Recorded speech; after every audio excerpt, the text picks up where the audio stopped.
시청자 여러분, 오늘도 즐거운 하루 보내시기 바랍니다.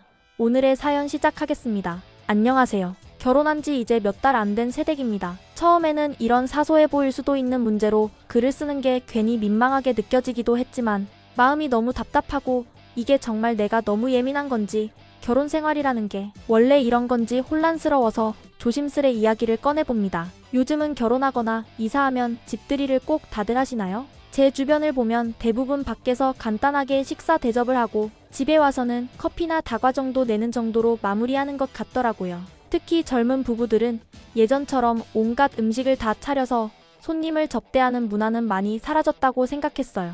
그래서 저도 우리도 그렇게 간소하게 하면 되겠지 싶었습니다. 그런데 얼마 전 남편이 갑자기 뜬금없이 말하더라고요. 이번 주말에 우리 집안 어르신들 전부 올라오신대. 오랜만에 서울에 다들 모이게 돼서 겸사겸사 우리 집에 들르기로 하셨어. 저는 순간 당황스러웠습니다. 무슨 일로 갑자기 집안 어른들이 모이는 건지 물어봤더니 남편 말로는 본가 쪽 친척 모임이 서울에서 있어서 다들 올라오시게 되었고 겸사겸사 저희 집에도 집들이 명목으로 오시게 된 거라는 거예요. 그럼 몇 분 오시는 거야? 하고 조심스럽게 물었더니 남편은 아무렇지 않게 대충 어른들 8분, 조카들까지 하면 15명 정도? 라고 말하더군요. 15명이요? 그것도 집안 어른들 중심으로요? 갑자기 심장이 쿵 내려앉는 기분이었습니다. 남편은 너무 당연하다는 듯이 말했지만 저는 머릿속이 새하얘졌습니다. 그 많은 인원을, 그것도 남편 쪽 친척 어르신들까지 포함해서 대접을 한다는 건 보통 일이 아니잖아요. 그 자리가 얼마나 긴장되고 부담스러울지 남편은 조금이라도 상상해봤을까요?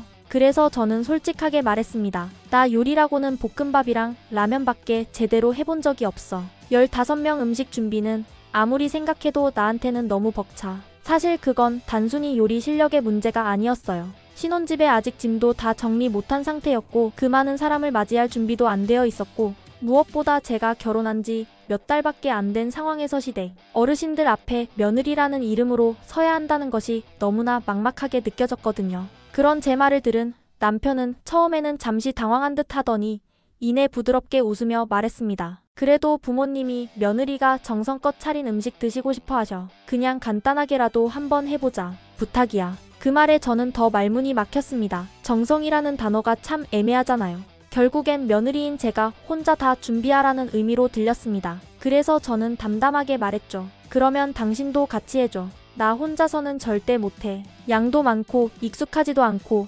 시간도 부족하니까 당신이 같이 하면 한번 해볼게. 다행히 남편은 알겠다고 했습니다. 그제야 조금 마음이 놓였어요. 적어도 함께 준비해주는 사람이 있으면 정신적으로라도 버틸 수 있을 것 같았거든요. 하지만 제 마음 한켠은 여전히 불편했습니다. 정말 이걸 내가 다 감당해야 하는 게 맞는 걸까? 이건 도대체 누구를 위한 자리일까? 하는 생각이 계속 맴돌았어요. 사실 그보다 더 큰 불안은 이 일이 단순히 집들이 한 번으로 끝나는 게 아니라는 점이었습니다. 앞으로 이런 식의 며느리 역할이 점점 당연해지는 구조가 생기지 않을까 걱정이 됐어요. 결혼 전에 수없이 이야기 나눴던 각자의 집은 각자가 잘 챙기자던 약속도 문득 떠올랐고요. 그럼에도 불구하고 저는 남편의 말만 믿고 한번 해보자며 마음을 다잡았습니다. 그런데 이게 시작일 줄은 그때는 몰랐습니다. 토요일 저녁 시댁 어르신들과 친척들이 저희 신혼집에 집들이 겸 방문하시기로 한 날이었습니다. 남편이 며칠 전부터 이야기를 꺼냈고 대략 15명 정도가 오신다고 했을 때부터 저는 사실 마음이 조금 무거웠어요. 결혼한 지 2달밖에 되지 않은 저에게 15인분 음식 준비라는 건 상상만 해도 버겁고 두려운 일이었거든요. 그래도 큰 마음 먹고 금요일 저녁 퇴근하자마자 바로 마트를 돌며 장을 봤습니다. 이것저것 필요한 재료들 고기, 채소, 생선, 과일, 음료수에 디저트 재료까지 카트에 담는 내내 과연 내가 이걸 다 해낼 수 있을까 하는 불안감이 가득했어요. 장을 다 보고 나니 다리가 퉁퉁 붓고 팔은 빠질 것 같았지만 어떻게든 되겠지 하는 마음으로 애써 스스로를 다독였습니다. 그리고 토요일 아침 본격적인 음식 준비를 시작하기 위해 일찍 일어나 주방을 정리하고 재료들을 하나씩 꺼내놓기 시작했는데 갑자기 남편이 씻고 나오면서 하는 말이 이랬어요. 나 오늘 특근이 있어서 오전엔 회사 좀 갔다 올게. 아침 9시쯤 나가야 할 것 같아. 순간 머릿속이 하얘졌습니다. 결혼하고 2달 동안 단 한 번도 주말 특근이란 말을 들어본 적이 없었고 심지어 평소 회사 일정이나 회식에 대해서는 빠짐없이 얘기하던 남편이었거든요. 그런데 집안 행사 있는 날 아침에 갑자기 특근이라니 정말 너무 당황스러웠어요. 갑자기? 언제 정해졌는데? 하고 물으니 남편은 그냥 어제 갑자기 잡혔어. 회사에서 좀 급한 일이 생겼대. 라며 고개를 돌리더군요. 그때부터 솔직히 마음 한편에 의심이 들었습니다. 진짜 회사 일일까? 아니면 피하고 싶은 걸까? 혹시 음식 준비가 귀찮아서 빠지려는 핑계는 아닐까? 온갖 생각이 머릿속을 맴돌았어요. 하지만 그런 생각을 꺼내기도 전에 남편은 이미 옷을 챙겨 입고 커피 한 잔 들고는 출근해버렸습니다. 결국 저는 혼자 텅 빈 주방에 서서 무거운 재료들을 바라보다가 한숨부터 나왔어요. 너무 막막했습니다. 도저히 혼자서는 이 일을 다 감당할 수 없겠다는 생각이 들더군요. 그래서 결국 용기 내어 친한 친구에게 전화를 걸었습니다. 혹시 오늘 시간 돼? 급하게 도와줄 수 있어? 정말 큰일 났어. 다행히 친구가 흔쾌히 오겠다고 해줘서 저는 정말 눈물이 날 뻔했어요. 대신 나중에 꼭 고급진 저녁 사준다고 약속했고요. 친구가 오자마자 우리는 둘이서 정신없이 움직이기 시작했습니다. 김치전을 부치고 잡채를 하고 불고기를 재우고 전골 육수를 끓이고 과일을 예쁘게 썰어 접시에 담고 말 그대로 숨 쉴 틈 없이 주방 안에서 하루 종일 전쟁을 치렀어요. 시간은 정말 순식간에 흘렀습니다. 어느새 오후 5시가 되었고 남편이 들어왔습니다. 문을 열고 들어오는데 피곤한 얼굴에 잠도 부족해 보이고 아이고 힘들다 하고 중얼거리며 거실에 툭 앉더군요. 저는 그 모습을 보며 기가 막히기도 했지만 일단 속은 꾹 눌렀어요. 그래도 지금은 손님 오시기 직전이니까 하며 상 차리는 걸 도와달라고 했습니다. 다행히 그건 도와주더군요. 6시쯤 손님들이 하나둘 도착하시고 집안은 금세 북적북적해졌습니다. 시부모님도 기분이 좋아 보이셨고 친척 어르신들은 차려놓은 음식들을 보시며 이게 다 며느리가 한 거야? 요즘 애들이 이런 음식도 하네 하시며 놀라고 감탄하셨습니다. 전 이 말 들으면서 진짜 눈물이 날 뻔했어요. 너무 고단하고 허리도 아프고 정신도 없었지만 그 칭찬 한마디에 정말 다 날아가는 기분이었거든요. 시어머니는 제 손을 꼭 잡으시면서 고생 많았다.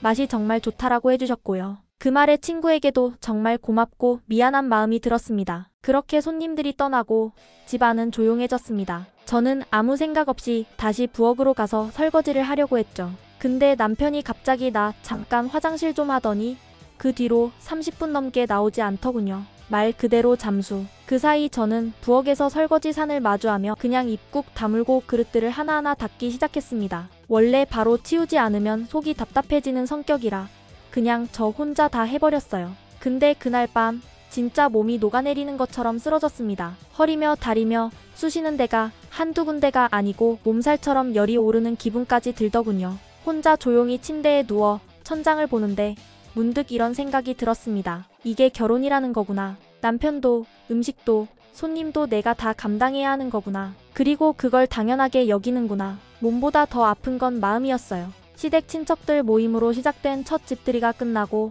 딱 일주일 뒤 이번엔 제 차례였어요. 오랜만에 제 친구들을 집에 초대해서 작은 집들이 겸 파티를 하기로 했습니다. 친구들끼리는 서로 잘 아는 사이였고 또 저희 부부와 연애 시절부터 알고 지냈던 친구들도 있다 보니 분위기도 편하고 부담도 덜했어요. 다행히 친구들이 먼저 제안해주더라고요. 야, 그냥 우리 밖에서 밥 먹고 너희 집 가서 맥주 한잔하면서 후식이나 먹자. 괜히 음식 하느라 또 고생하지 말고. 그 말에 정말 눈물이 날 정도로 고마웠습니다. 지난번 시댁 식구들 집들이 때 몸이 부서질 뻔했던 기억이 생생했거든요. 그래서 그 제안을 흔쾌히 받아들이고 우리 부부는 친구들과 근처 식당에서 간단하게 밥을 먹은 뒤 집에 와서 맥주 한 잔씩 하고 케이크 나눠 먹으며 분위기 좋게 마무리했어요. 치우는 것도 간단했고 집에 손님이 다녀간 느낌보다는 그냥 친구들 놀다 간 느낌이랄까요. 저는 집들이는 이런 게 맞지 싶었어요. 그런데 딱 그 다음 주 이번엔 남편 차례였습니다. 자기야, 다음 주 금요일에 우리 회사 사람들이 집에 좀 올 건데 우리도 회사에 결혼하고 신혼집 차린 거 알렸으니까 겸사겸사 집들이 한번 해야 할 것 같아. 저는 순간 또 하는 생각이 들었어요. 물론 남편 지인들 초대하는 거야 당연히 있을 수 있는 일이고 회사를 다니다 보면 그런 자리도 필요하겠지만 이미 2번이나 큰 규모의 집들이를 치른 저로서는 솔직히 좀 버겁게 느껴졌습니다. 그래서 저는 제 친구들처럼 간단한 방식으로 하자고 제안했죠. 그럼 그냥 밖에서 밥 먹고 와서 우리 집에서 맥주나 마시자. 지난번에도 그렇게 했는데 편하고 좋았잖아. 그런데 남편 반응이 의외였습니다. 아니야, 우리 집에서 직접 음식을 좀 했으면 좋겠어. 지난번에 우리 친척들 왔을 때 음식 진짜 맛있다고 난리였잖아. 이번엔 회사 사람들이니까 자기 음식 솜씨 한번 보여줘봐. 나 솔직히 그때 진짜 기분 좋았어. 그 순간 저는 머릿속이 쿵 내려앉는 느낌이었습니다. 음식 솜씨 보여주는 게 남편 기 살려주는 일? 무슨 말인지 이해는 갔지만 동시에 기분이 씁쓸했습니다. 그 음식 솜씨라는 건 며느리니까, 여자니까 당연히 할 줄 알고 해야 한다는 그런 묘한 기대감이 느껴졌거든요. 그래서 저는 단호하게 말했습니다. 당신 지인들이잖아. 나도 일하는 사람이야. 그 많은 사람들 음식 준비하는 거 솔직히 너무 힘들어. 당신이 하고 싶으면 당신이 직접 하던가. 나는 힘들어서 이번엔 못하겠어. 남편은 조금 당황한 눈치였지만 바로 물러나지는 않았습니다. 알았어. 그럼 이번엔 나도 같이 할게. 진짜야. 진짜 같이 할게. 지난번엔 못 도와줘서 미안했어. 이번엔 진짜 제대로 같이 하자. 딱 한 번만 더 자기 힘 좀 써줘. 응? 남편이 계속 반복해서 부탁을 하니 마음이 또 약해졌습니다. 제가 거절할 때마다 더 조심스럽고 간절한 목소리로 말하는 남편을 보고 있자니 저도 결국 또 알겠어라는 말을 해버리고 말았어요.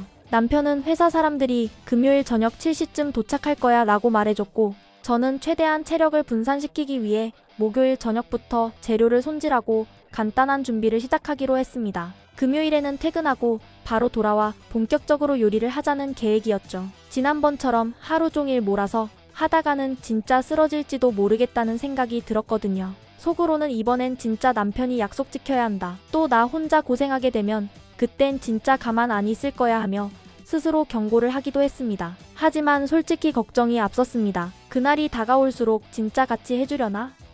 회사 사람들 앞에서만 내 음식 자랑하려는 건 아닐까? 하는 마음이 계속 들었어요. 처음엔 그냥 한 끼 식사 같았던 집들이가 점점 나를 시험대에 올리는 자리처럼 느껴지기 시작했거든요. 그랬는데 그 기대는 너무도 쉽게 깨져버렸습니다. 목요일 퇴근길 남편에게서 연락이 왔습니다. 자기야, 나 오늘 잔업 생겼어. 예상 못했던 건데 미안해. 오늘 좀 늦을 것 같아. 그 메시지를 보는 순간 심장이 툭 내려앉는 기분이 들었습니다. 또야? 또 늦는다고?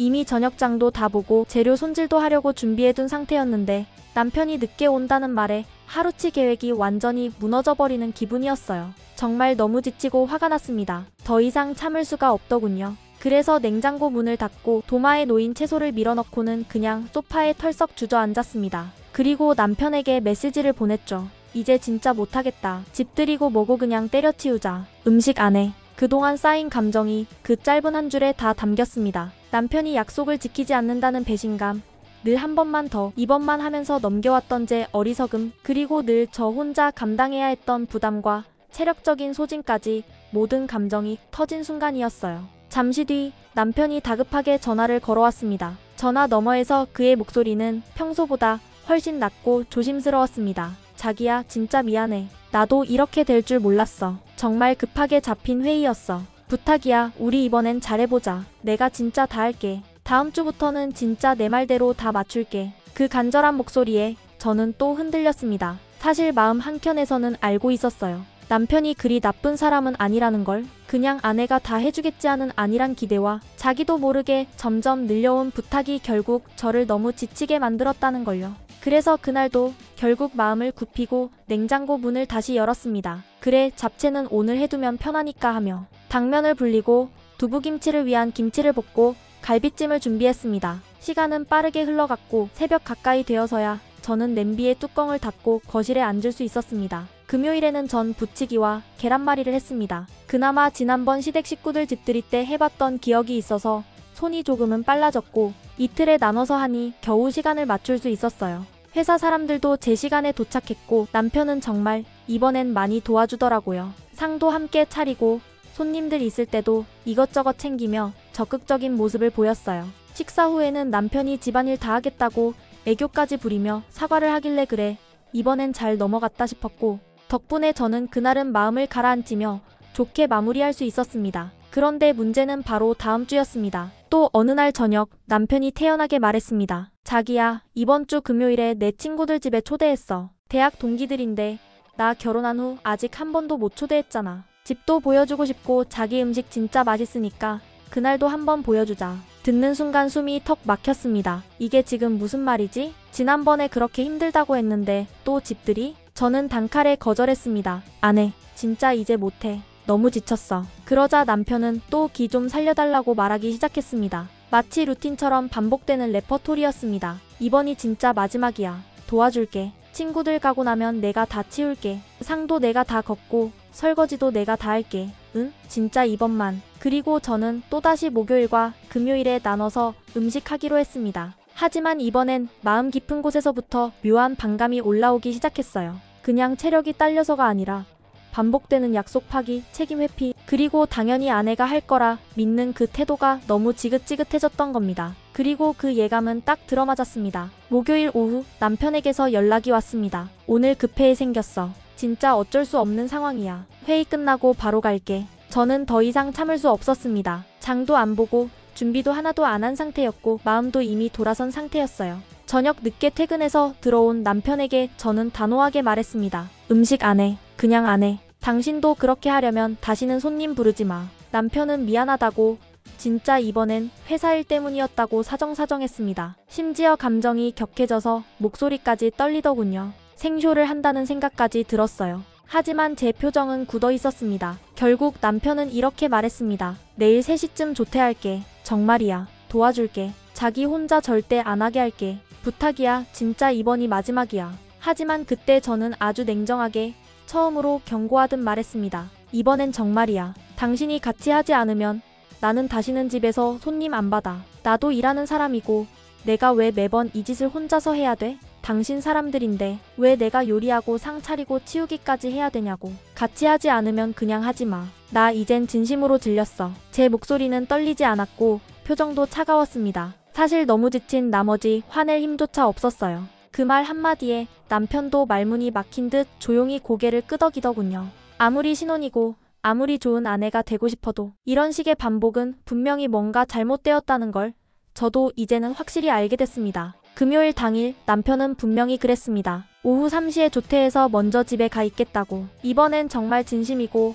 자기가 먼저 도착해서 음식 준비를 시작해 놓을 테니 저녁 시간에 딱 맞춰만 오라고 말했었죠. 그 말만 믿고 저는 출근길에도 마음을 다잡았습니다. 그래, 이번엔 다르겠지. 저번처럼 허둥대며 나 혼자 다 감당하는 일은 없겠지 하고요. 그런데 정작 3시가 되어 전화를 걸었을 땐 벨만 울릴 뿐 남편은 전화를 받지 않았습니다. 한 번, 두 번, 세 번. 점점 조급한 마음이 드는 걸 억누르며 카톡으로 메시지를 보냈습니다. 조퇴했어? 그리고 얼마 지나지 않아 도착한 답장은 또 다시 제 예상을 벗어나지 않았습니다. 미안, 회사 분위기가 안 좋아서 조퇴 못하겠어. 진짜 어쩔 수 없어. 오늘 한 번만 부탁해. 제발 이번 한 번만 자기야. 진심이야. 순간 머릿속이 하얘졌습니다. 아, 또 이 레퍼토리구나. 또 이 소리야. 그냥 톡창에 대고 욕 한 줄 써놓고 보내버릴까? 그 생각이 목구멍까지 올라왔지만 간신히 참았습니다. 분노가 침을 넘어 올라오는데 손이 덜덜 떨릴 정도였어요. 카톡은 또 왔습니다. 읽지도 않았고 답장도 하지 않았습니다. 이번엔 진짜 끝까지 무시해버리자 마음먹었습니다. 그대로 퇴근 시간을 기다렸고 저녁에는 친구와 약속을 잡았습니다. 회사 근처 카페에서 친구를 기다리며 폰을 보는데 또 카톡이 하나 들어왔습니다. 준비 잘 되고 있어? 나 어쩔 수 없이 친구들이랑 같이 도착할 것 같아. 정말 이쯤 되니까 말문이 막혔습니다. 준비는커녕 장도 안 받고 음식은 재료조차 꺼내지 않은 상태인데 잘 되고 있냐고요? 그 순간 제 인내심이 마지막 경계선에 도달했습니다. 답장은커녕 읽지도 않았습니다. 화를 넘어서 허탈했습니다. 차라리 욕이라도 보냈다면 나았을지도 모르겠어요. 그 정도 감정조차 이제 아깝다고 느껴졌습니다. 그 뒤로도 계속해서 톡이 왔고 전화도 여러 번 걸려왔습니다. 벨이 울릴 때마다 손은 폰으로 가지만 눈은 그저 창밖만 바라봤습니다.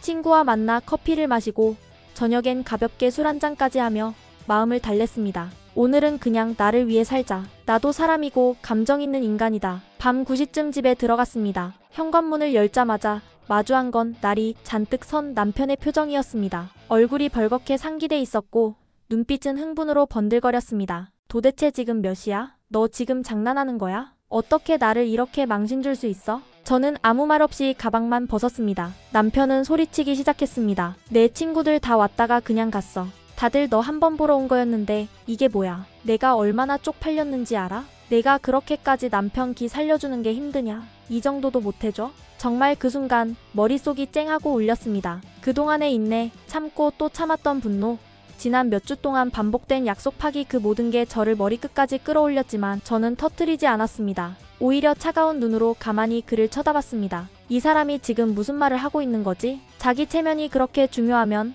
적어도 약속은 지켰어야지. 남편은 계속 말했습니다. 오늘 오는 사람들 다 내 친구들이야. 내 사회생활에서 중요한 사람들이라고. 근데 오늘 이 일로 평생 쪽팔리게 생겼어. 그 말을 듣는 순간 마음속에서 뭔가 툭 부러졌습니다. 이 사람은 끝까지 자기 체면만 중요하구나. 내가 오늘 얼마나 지치고 무시당한 기분이었는지는 끝까지 모르는구나. 웃음이 나왔습니다. 아니, 헛웃음이었죠. 이 멍청한 인간이 정말 미쳤나 싶었습니다. 근데 그 웃음마저도 삼켰습니다. 입꼬리만 겨우 다물고 저는 아무 말 없이 싸늘한 표정으로 그를 바라봤습니다. 한참을 정말 아무 감정도 없이. 이건 더 이상 싸움이 아니었습니다. 관계의 균열이 뚜렷하게 드러난 순간이었고 저는 그날부터 뭔가 확실하게 변하기 시작했음을 느꼈습니다. 한참을 고래고래 소리를 지르던 남편도 제가 아무 말 없이 차가운 눈으로 가만히 바라만 보자 점점 당황하는 기색이 역력해졌습니다. 방금 전까지만 해도 내 감정을 무시하고 체면과 자존심만 내세우던 사람이 그제서야 조금씩 당황한 눈빛을 띠기 시작했어요. 그때 저는 처음으로 입을 열었습니다. 목소리는 낮았지만 한 단어 한 단어에 분노가 담겨 있었습니다. 솔직히 말해봐. 지금까지 특근이니 잔업이니 했던 거 전부 다 핑계였다는 거 나 사실 알고 있었어. 남편이 깜짝 놀란 얼굴로 저를 바라봤습니다. 말문이 막힌 듯 머뭇거리더군요. 내 친구들 집들이 했을 땐 밖에서 밥 먹고 와서 집에선 그냥 과일 몇 개 깎고 맥주 마신 게 전부였어. 근데 당신은? 시댁 식구들, 회사 사람들이랑 친구들까지 그렇게 줄줄이 사람 초대해놓고 준비는 맨날 나 혼자 시키고 당신은 매번 마지막에 도착할 것 같다며 쇼만했잖아. 남편은 뭔가 대답하려 했지만 말을 잇지 못했습니다. 오늘도 똑같았지? 오후 3시에 조퇴한다더니 내가 전화하니까 안 받았고 카톡 보냈더니 또 그 회사 분위기 안 좋다는 핑계. 뻔하지 않니? 그렇게까지 나 혼자 또 음식 차리게 만들고 싶었어? 남편은 그제야 목소리를 냈습니다. 아니야. 나 정말 회사에선. 그 말을 끊고 저는 조용히 말했습니다. 지금이라도 사실대로 말해. 지금 말하면 정말 그동안의 실망 덮고 넘어가 줄 수 있어. 하지만 계속 거짓말로 버티다 나중에 다 밝혀지면 그때는 얘기가 다를 거야. 그땐 진짜 우리 둘 사이에 끝이 날 수도 있어. 남편은 갑자기 당황한 얼굴이 되었습니다. 저의 말에 담긴 끝이라는 단어가 그의 머리를 때린 듯했죠. 잠시 침묵이 흐른 뒤 그는 결국 고개를 떨구며 작게 말했습니다. 미안해. 맞아. 사실은 다 핑계였어. 나 그냥 피하고 싶었던 거야. 음식 준비도 귀찮았고 사람 초대해놓고 내가 부담 느끼는 게 싫어서 그냥 다 당신이 해주니까 당연하게 생각했던 것 같아. 그 말에 심장이 덜컥 내려앉았습니다. 저는 그 순간까지도 설마 그럴 리 없겠지 싶었거든요. 정말 설마 했던 일이 현실이 되어 눈앞에서 고백되고 있는 그 상황이 말로는 설명할 수 없을 만큼 소름 끼쳤습니다. 그럼 시댁 친척들 오셨던 날 특근 끝나고 들어왔다고 지친 척했던 것도 다 연기였어? 남편은 말없이 고개를 끄덕였습니다. 순간 식은땀이 날 만큼 충격이 밀려왔습니다. 저는 조용히 말했습니다. 됐어. 가서 자. 더는 아무 말도 듣고 싶지 않았어요. 그날 밤 저는 남편을 거실에 두고 혼자 작은 방으로 들어갔습니다. 불을 끄고 이불을 덮었지만 한숨도 잠이 오지 않았습니다. 가슴이 답답했고 머리는 어지러웠습니다. 이런 인간이라는 걸 왜 미리 몰랐을까? 왜 결혼 전엔 이런 모습이 안 보였을까? 생각하면 할수록 제가 한심하게 느껴졌습니다. 남편의 거짓말, 책임 회피 반복되는 쇼. 그런 모습들을 이미 여러 번 봤는데 왜 그걸 사랑이라는 감정으로 포장하고 참아 넘기려 했을까요? 그리고 또 한 가지. 앞으로 이런 사람을 믿고 어떻게 살아야 하지? 그 질문이 머릿속에서 맴돌았습니다. 더 이상 이번만이 통할 수 없는 지경에 도달한 느낌이었어요. 신뢰라는 건 한 번 금이 가면 쉽게 회복되지 않잖아요. 부부 사이도 마찬가지 아닐까요? 연애 시절에는 사소한 약속 하나 지키는 걸 그렇게 중요하게 여겼던 사람이 결혼하고 나서는 큰 행사도 태연하게 거짓말로 덮으려고 하다니. 이건 단순한 실망이 아니었어요. 이건 신뢰가 무너진 감정이었습니다. 다음 날 아침, 저는 정말 망설임 없이 움직였습니다. 더는 그 집에 머무르고 싶지 않았어요. 눈을 뜨자마자 서둘러 출근할 옷과 세면도구 몇 가지를 챙겼습니다. 남편이 깨기 전에 조용히 현관문을 나섰고 택시를 타고 바로 친정으로 향했습니다. 그 순간만큼은 그 집이 내 집이라는 감각도 그 사람과 내가 부부라는 감각도 모두 사라져 있었어요. 출근길 버스 안에서 남편에게 전화가 몇 통이나 왔고 카톡도 잇따라 도착했지만 저는 하나도 열어보지 않았습니다. 울리는 진동을 멍하니 바라보며 아직은 내가 반응할 준비가 안 됐어 라고 스스로에게 말했죠. 머릿속이 하얗고 가슴은 답답했고 감정은 텅 비어 있었어요. 기분을 뭐라고 설명해야 할지조차 모르겠더군요. 퇴근 후 친정집으로 향하면서도 부모님께 어떻게 말을 꺼내야 할지 참 망설여졌습니다. 부모님 앞에서는 괜히 더 약해지는 자신을 알기에 일부러 아무렇지 않은 척 평소처럼 인사하며 집 안으로 들어갔어요. 하지만 어머니 눈은 금방 알아보시더군요. 무슨 일 있었니? 결국 저는 그날 밤 남편과 있었던 일을 낱낱이 말씀드렸습니다. 지금껏 시댁 집들이며 회사 사람 초대며 매번 거짓말로 빠져나가며 저만 일하게 만들고 약속은 지키지 않으면서 체면은 지키려 했던 남편의 모습까지요. 아버지는 말없이 고개를 끄덕이셨고 어머니는 조심스럽게 말씀하셨어요. 남자는 원래 철드는 게 늦다. 너도 알잖니? 신혼 때는 다들 다투고 상처도 주고받고 그러면서 맞춰가는 거야. 지금 너무 감정적으로 결정 내리지 말고 시간을 좀 갖고 생각해봐. 물론 이해합니다. 부모님은 제가 불행하길 바라시지 않기에 당장 결혼 생활이 깨지는 걸 원치 않으셨겠죠. 어머니의 말이 틀렸다고 생각하지도 않았어요. 하지만 저에게는 이게 단순히 싸움이 아니었습니다. 남편의 말과 행동에는 철없는 남자라는 말로는 덮을 수 없는 반복적인 기만과 무책임함이 있었으니까요. 누구보다 가까이 있는 사람에게 의도적인 거짓말을 반복하는 것, 그건 실수나 철부지의 행동으로 볼 수 없는 문제입니다. 그래서 저는 결심했습니다. 더 이상 제 기준을 타협하지 않기로. 그날 저녁 저는 남편에게 장문의 메시지를 보냈습니다. 마음을 천천히 가라앉히고 차분한 어조로 그러나 단호하게. 당신 같은 거짓말쟁이와는 평생을 살 자신이 없어. 아내가 분명히 혼자 고생할 걸 알면서도 당신은 매번 거짓 핑계로 빠졌지. 당신에게는 그것이 아무 일도 아니었겠지만 나에겐 반복되는 배신이고 실망이고 고통이었어. 나 혼자 밥하고 전 부치고 갈비찜에 계란말이에 설거지까지 하면서도 당신은 그냥 체면 세우고 칭찬 듣는 일만 했잖아. 이제는 그런 이기적인 사람과 평생 함께할 자신이 없어. 난 지금 생각할 시간이 필요하고 마음 정리되면 집에 들어가서 우리 관계도 마무리할 생각이야. 당신과 나 이렇게 신뢰 없는 상태로는 부부로 살아갈 수 없어. 보내기 직전까지도 손가락이 떨렸습니다. 내가 이 말을 해도 되는 걸까? 너무 성급한 건 아닐까? 하는 생각이 스쳤지만 결국은 해야만 하는 말이라고 믿고 전송 버튼을 눌렀습니다. 그리고 다음 날인 일요일 시어머니에게 전화가 빗발쳤습니다. 여러 통 여러 번. 하지만 그 역시 받지 않았습니다. 어떤 말씀을 하시려는 건지 예측이 되어버렸거든요. 이해해라. 남편도 바쁘다.